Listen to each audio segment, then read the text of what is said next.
Thanks for joining us. My name is Ibrahim Sani. Tonight we are going to be looking at some of the elements when it comes to the economy MADANI plan that was presented by the Prime Minister last week. But of course, before that, we have to look into the second half outlook and see what is in store for us for the next 5 months towards the end of 2023. Joining us online is Suhaimi Ilias, the Group Economist over at Maybank Group. Suhaimi, thanks for joining us. I just want to do a quick look into the kind of ideas that we need to expect for the next 5 months to come, and perhaps the second half outlook for this year, knowing that July has closed. What can we see from the economy right now?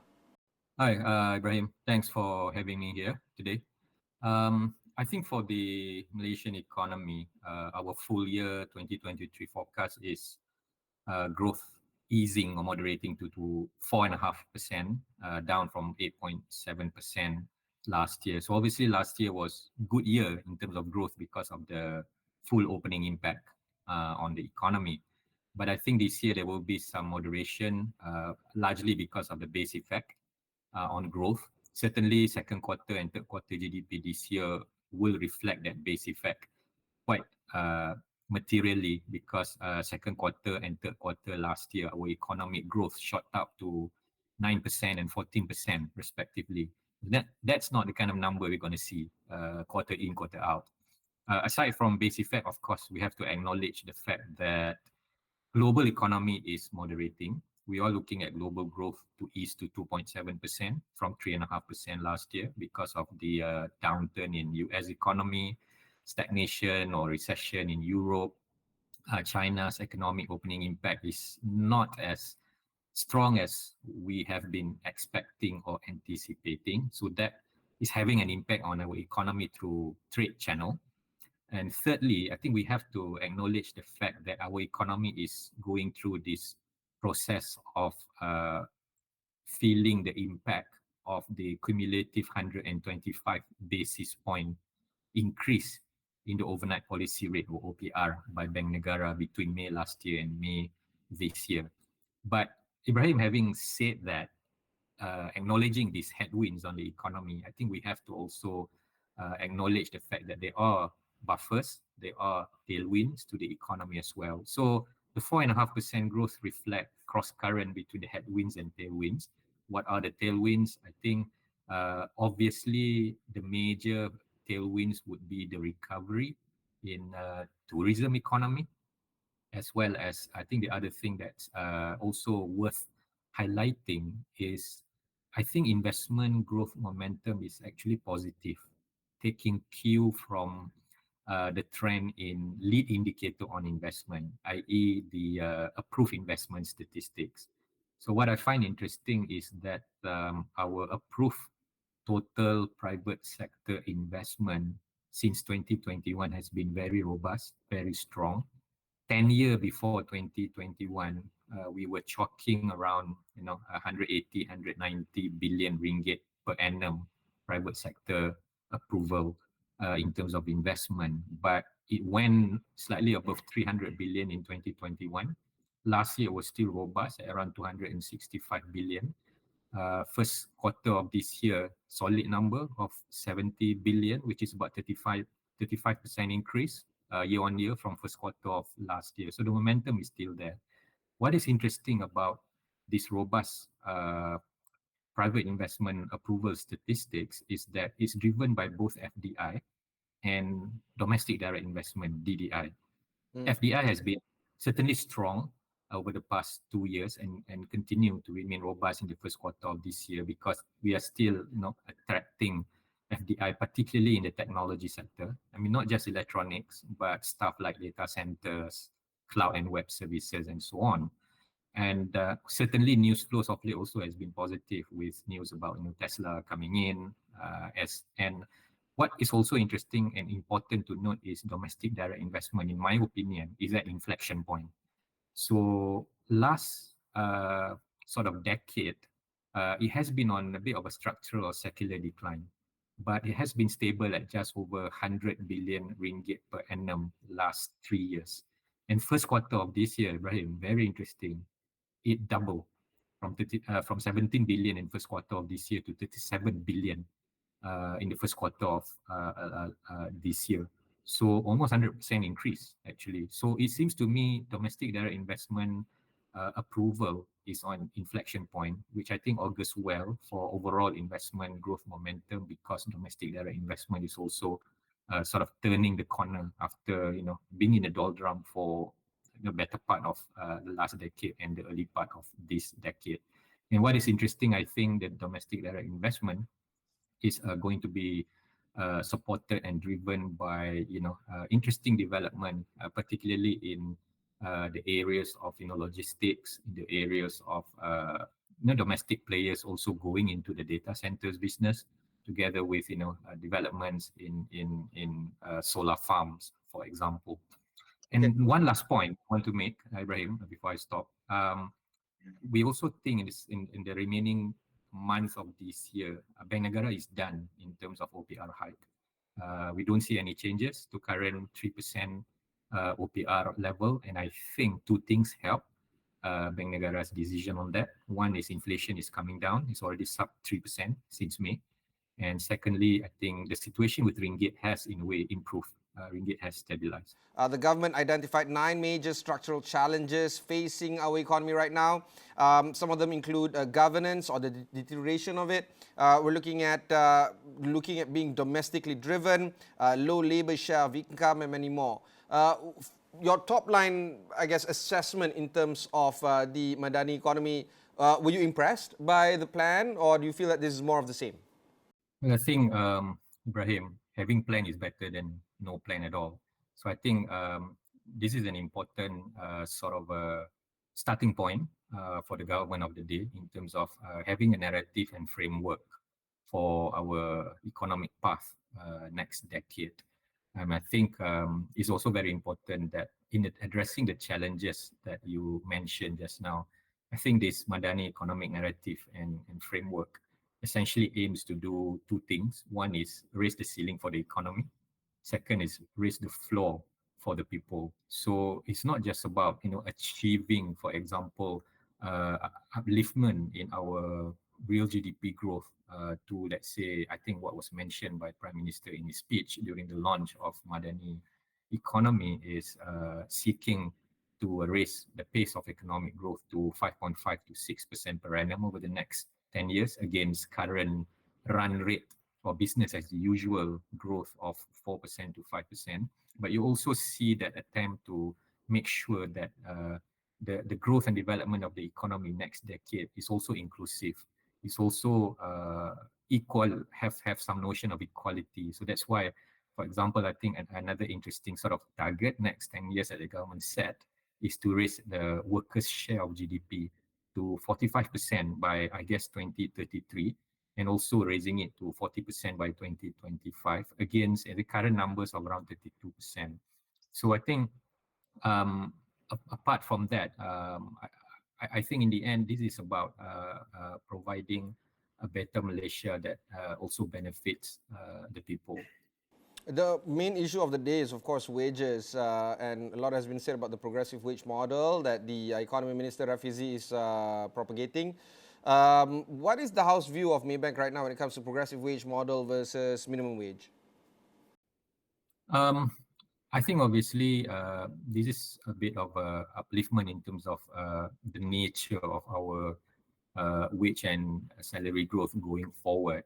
Minimum wage address certain issues in terms of providing a floor for people to have, in a way, decent income and decent living.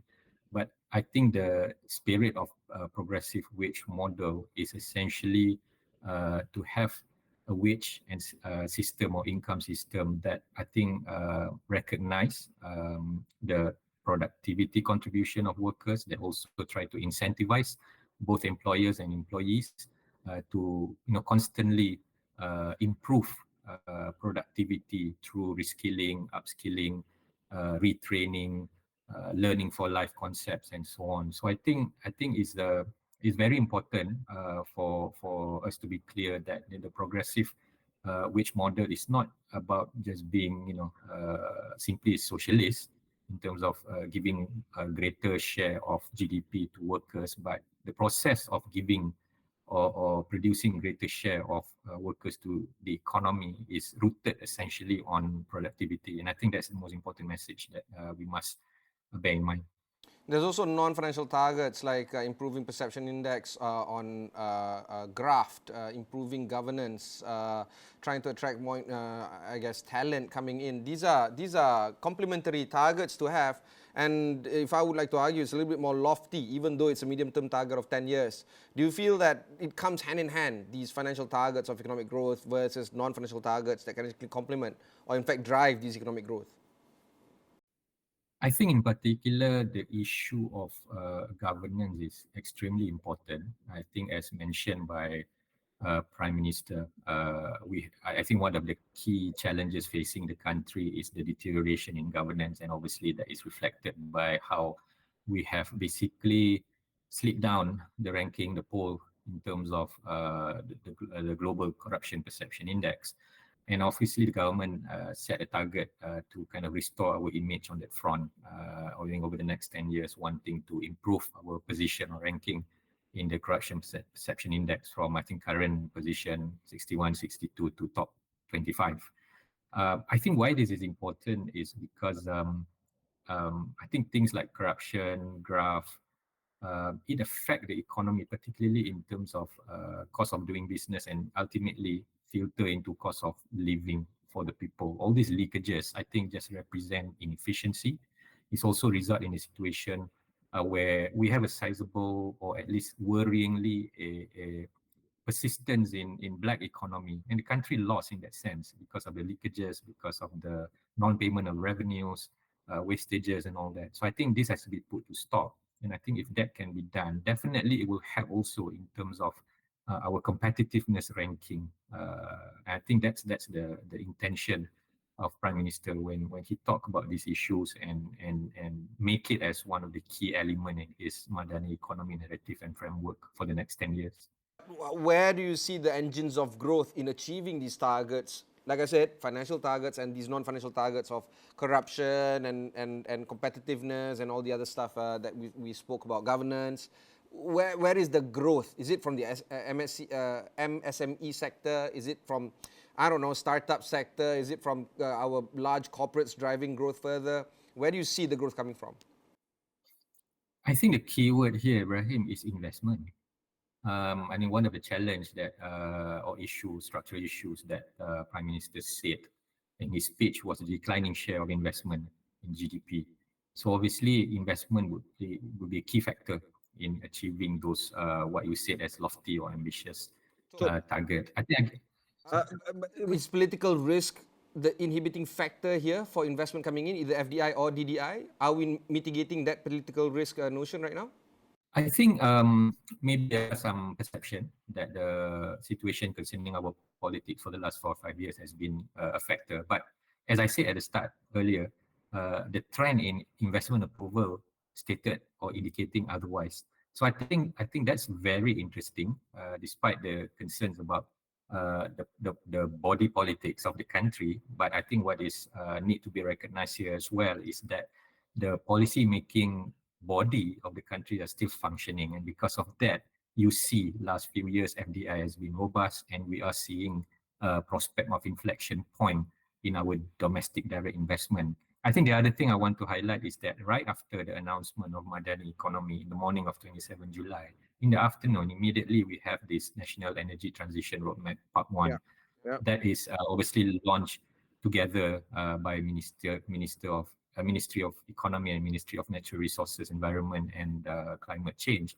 And this is also done together with the banking industries and the capital market players.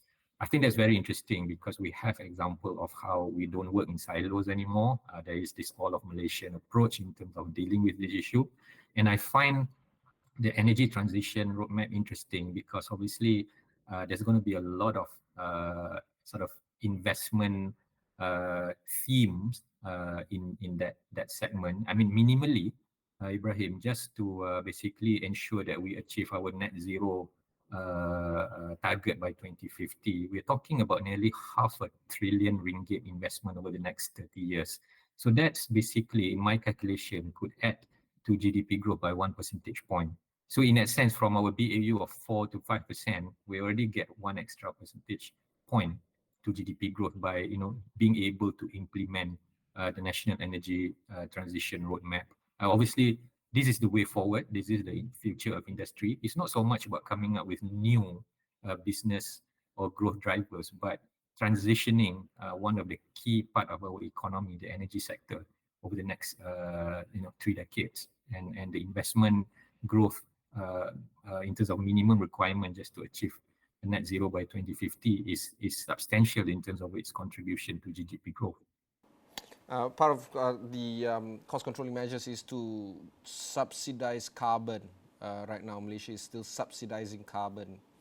How does that play into the green energy transition policy right now, Suhaimi? Are we going to see a reduction in the subsidization of petroleum right now? It's an ongoing process. I think this year the story has been about implementing targeted electricity subsidies. You have seen how industries in particular that are high users and high voltage, medium voltage users, as well as, I suppose, the ultra rich not going to get the benefit of electricity subsidies. On petroleum or fuel subsidy, I think what has happened this year is more to do with addressing leakages, particularly in the areas of diesel subsidies, as well as this business of foreign vehicles taking advantage of our cheap petrol. So I think that's the focus this year. But next year, definitely we're going to see the expansion of the targeted fuel subsidies from electricity to fuel. I have to admit, it's still a black box in terms of information as to the mechanics, the timing, the quantum, and so on.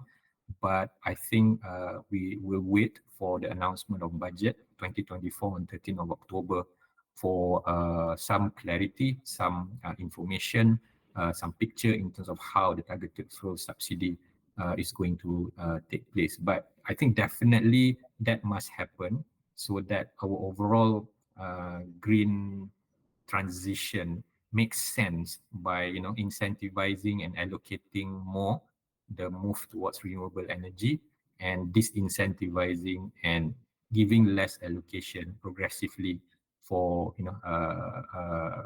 fossil fuel based sort of subsidies. Okay, two more areas before I conclude our conversation. The first of the two areas is infrastructure projects. That's going to drive any economy, including ours, of course. I'm looking at some of the notes here that you shared, MRT3, Penang LRT, Johor Bahru Rapid Transit, Subang Airport, Penang Airport. Nothing in the terms of Sabah Sarawak. And I find that, I don't know, strange considering that Indonesia is moving to Nusantara. Wouldn't you want to be developing that side of Malaysia? I don't think there's nothing going on. Obviously, there are ongoing projects there. The biggest, of course, is the Pen-Borneo Highway. And I understand that there are perhaps discussion at Sarawak, maybe Sabah, Sarawak states level together with maybe the authorities in Indonesia about potentially improving the connectivity between the two states of the country with the upcoming Nusajaya capital in Kalimantan. But I think maybe at the same time, perhaps the issue for that part of the country is also the need to continuing with the improvement in basic infrastructure. As we know, still a challenge there, number one. And I think number two, that part of the country also, I think, will going forward play a big role in terms of renewable energy future for Malaysia, particularly in the case of hydrogen segment that is also being talked about in the National Energy Transition Roadmap. And I think Sarawak is already making a move on that in terms of hydrogen aspect of our renewable energy transition. And I think, Ibrahim, maybe we should also start kind of easing down in terms of our thinking that infrastructure must be everything physical, road, bridges, transport, airports, blah, blah, blah.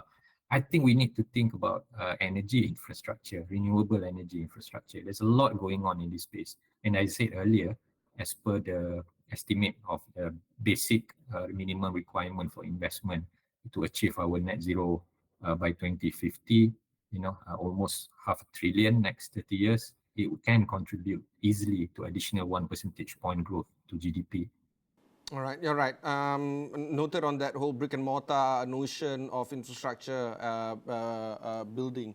Before we move on to the second part of the 2 points I want to touch on, the hydrogen idea of Sarawak.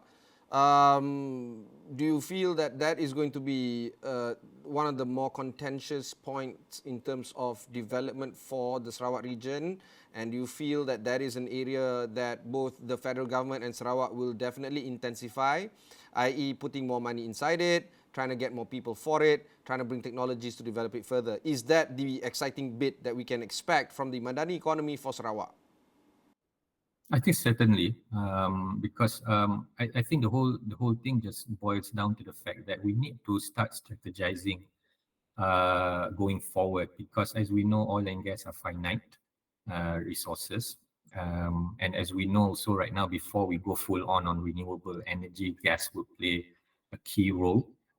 So I guess the transition momentum have to be further built upon. So I guess we are in the sweet spot in terms of gas play, but I think definitely we have to strategize for a broader contribution of renewable energy to our energy mix. As you know, the target is very clear.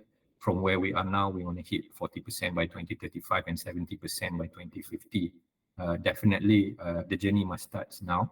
And I think another interesting thing is that if we look at our sort of natural gas or LNG exports right now, obviously going to the Northeast Asian clients like Japan, South Korea, Taiwan, these guys are also looking into progressively turning the economy to go more on renewable energy. So question is, what is our offering? So obviously, I think from that perspective, given that we already have the hydrocarbon source, I guess the issue now is looking at how to take advantage of that, our basic or intrinsic strength in terms of those natural resources to come up with a new source of energy. And I guess together with stuff like solar, hydrogen is the answer. And I suppose, and I believe actually the likes of Japan is looking seriously into this. So we must make sure that we are prepared for the eventual demand that is coming our way on that front. And I think also we must make sure that we are prepared for that, because the government have just lifted the ban on renewable energy exports. I mean, we can lift the ban, but do we have the products? So I think we have to prepare on that basis. Okay. As promised, the final area of concern that I want to explore with you is on execution risk. We saw all these plans long-term in nature, yeah. Madani Economy 10-year roadmap. We're looking at the National Energy Transition Roadmap and ETER, the National Industry Master Plan by 2030, and of course the South Malaysia Plan, National Automotive Plan, all this. We're looking at all these plans, long-term horizon, but so many things are happening at a rapid pace. The disruption is going to happen at record speed. Do you feel that these kind of roadmaps can actually entertain the kind of disruption that is happening at a daily basis right now? And how does this tie with the execution risk? It's nice to have these plans. Everybody wants to head in the right direction, but can it be done considering that Malaysia has been lousy in terms of its execution? I acknowledge the fact, the issues that we are extremely good when it comes to dishing up plans, master plans, blueprint, roadmaps, so on and so forth.